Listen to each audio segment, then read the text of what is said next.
All right, everyone, this is Christine Thompson, lead agent on the CT team at Baird and Warner, back at you. I apologize, last week was an absolutely crazy week, so I missed that show, but I am back to you today, and I'm going to share the stats that I would have shared last week in today's show. So I'm going to get right to it, and I'm going to start sharing the screen so that way everyone can see what's going on. Here we go. All right. Okay, well, welcome to my show. It's a weekly show. If you're just jumping into the show, on my weekly update, what I do is I use the same format of graphs and stats every week, and I just pull them up weekly, and I save the info from last week, and then I put in the new info, and I compare them week over week. And I always use Naperville as a comparison, just because there's a lot of activity going on in Naperville, so more data points to be working off of. So first graph I have here is just a big picture one. Let's see how many homes came on the market and how many went under contract. Now, this would have been on my show last week, as an update. 52 homes on the market and 36 under contract. Now, it may not be 52 unique homes, but I would say that it probably still is more new homes coming on the market than went under contract. I'm starting to see, this is starting to show a turn where there's less buyers out there than the inventory happening out there. This week we had 65 new properties and 75 under contract, so that bounced back. I like seeing that. And as I said earlier, the new homes in the green section here, that is not unique as far as 65 actually unique homes going on the market, because agents will use the marketing strategy to cancel off the MLS and then automatically just right away throw it back onto the market as a new home to try and get a fresh set of eyes looking at the home, hopefully at a new price. So we definitely saw a nice bounce back here in the last week. I love seeing that. That means keep on going, sellers. Average list price for detached homes in Naperville a week ago, $529, and under contract was $394. So that's obviously a very popular price point in Naperville. And closed homes were hovering just under $400. This week we see that the actives were at $477. Under contract, still around that same price point, and closed homes pretty similar. Let's see where we're at. Yeah, just under 400, just over 400. So the only thing that has substantially changed is the active homes, and maybe the homeowners with the bigger homes are deciding, you know what, it might be slower for us to sell. We want to take it off the market now that we're getting deeper into November, and maybe they're going to start popping up in January. We'll see. Average days on the market. So a week ago, it was 67 days for active homes. Remember, that was a little bit higher price point. And under contract around that 380, let's see, 394 number. Well, that was 2 weeks ago. Yeah, 394. Wow, that really changed. Stayed the same. That's averaging about 60 days, 2 months for those homes to get a contract. And then the closed homes, 79 days.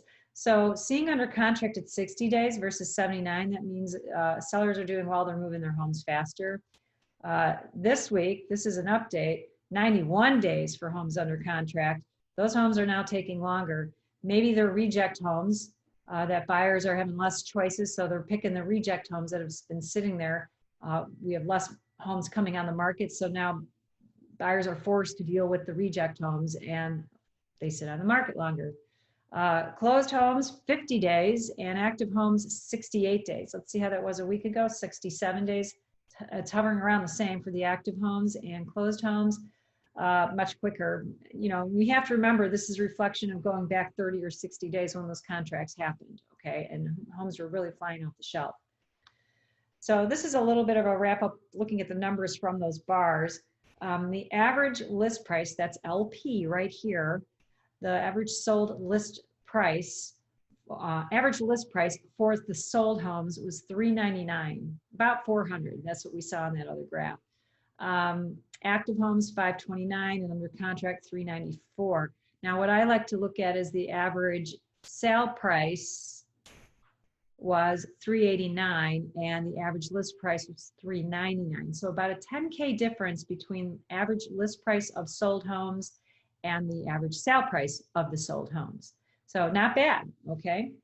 But it does mean that not everyone is getting list price and over list price. So don't let that fool you when you hear the stories about, wow, we sold in 3 days and we got list price or over list price. It's not happening with every single seller. Otherwise, we would not see this 10K difference. All right, just want to make sure your expectations are set clearly when you decide to go in the market to sell. This is just this last week, and let's just focus on that again. The sold home, the average list price for a sold home is 410, about 411, and the average sale price for that sold home is 402 about. So we're still looking at about a 10K difference here, right? I would say so, $9,000 or $10,000. So there you go, okay? We saw a lot of these other stats in the graph bars that I shared you, so I'm not gonna read through all that, but you can always go back to the show, pause it, and take a look at all these numbers. Showing activity, that's a different angle looking at how the market's performing. And this far right column is showing you the average showings per home. And this is typically mostly the weekend dates, as you can see here. And when we're hovering over 1, that's a seller's market. And we saw this last week, we just dipped under 1. So that means the seller market is definitely softening. It's not what it used to be in the prior weeks. We are getting deeper into November. So trying to fight that thought of like, well, it's the holidays, stop shopping. Why? The rates are really good. Keep out there, buyers. Market action index. A week ago it was 37, slight seller's market. Now we're 36. A few weeks ago it used to be 38. So it's suddenly changing. And we were holding at 38 for a good long time. It seemed like all through the summer we were at 38. And now just last week 37, and now just a week later 36. And that's kind of obvious from when we look at the average showings per listing that it is slowing down. Then interest rates. 2 weeks ago, 30-year fixed rate, that's really what it means is a conventional loan, 3.06, all right, just over 3. The FHA, 3.16, wow, okay. And then this week, look at this, conventional 2.96, FHA 3.23. So the conventional loans are really hanging in there nicely. FHA is going up a little bit. We saw earlier, like probably a month ago or so, the FHA was lower than the conventional. Now, granted, this is just the interest rate. You know, with FHA, you got your PMA also, PMI. So that does change the effective rate, you know, a bit, because look at that. You got the 3.23, but then with all the other fees involved, 3.79 versus 2.96 and then 3.2. So that's a big jump there, you know, 0.56 versus just 0.3. That's it. So yeah, save your money, you guys, and try to keep your credit scores very high so you can do that conventional rate if possible. But do understand there are a lot of loan programs out there. There's even the VA where you can do 0 down and less lender fees charged to you. So there's a lot of options out there. Make sure you have a good lender to talk to.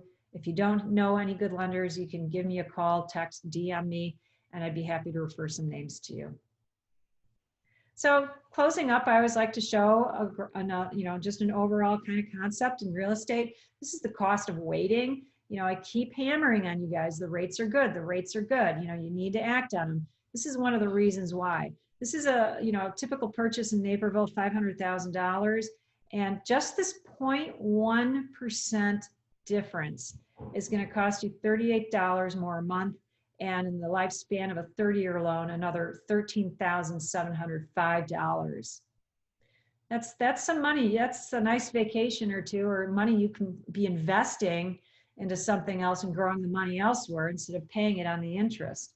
For you luxury owners purchasing in the 900 range, you could end up spending more than $24,663 more just by that 0.1% change on your interest rate. So really think about that. That's money you could put towards a updating a kitchen or a bathroom versus just in your interest rate if you purchase now rather than waiting to find that perfect home. So really think about that. Think about the numbers, what makes sense, and is it worth waiting to find that perfect home while these rates go up? And this is just 0.1. If it went from 3.1 to 4, just think how much more you're paying in the lifespan of that loan. That's money you could have put into the house itself and make it your own. Because let's face it, at any price point you're buying, it's never going to be exactly what you want. I don't care if you're buying a $10,000 home. Everything is relative, and the different price ranges have different expectations. These homes are never perfect for any buyer. So save the money on the interest rate and use it to put into your house and make it what you want. So thank you for watching. I really appreciate you all checking in, and I apologize. Couldn't make it last week, but at least I shared you the numbers I would have had for you last week. And you got all my information right here on the screen. So you know how to reach me. You can call me, text me, DM me, however, email me even. And I will definitely be sure to respond to you within 24 hours, if not sooner. And I'd love to hear from you. If you have any thoughts you'd like for me to add to this show, I love input and contribution, and more minds is great. So hope you're all staying healthy out there, being able to stay happy, have positive affirmations and thoughts every day to get you through each day, and you'll be amazed at how great life will be for you. I hope you're all, so I'll stop at that. I'm doing that myself, keeps me happy. I'm feeling very optimistic, loving life, and excited to start 2021 as we're getting closer to the end of 2020. And I hope you guys are all making plans for a wonderful holiday season. But I'll see you through the holidays. I'm not going anywhere. Thanks for watching, and you have a great day. And be sure to share and like this video, and let other people know about it, so that way they can get as much information as they can, and they know where to reach out to me if they need more. You have a great day. Take care. Bye-bye.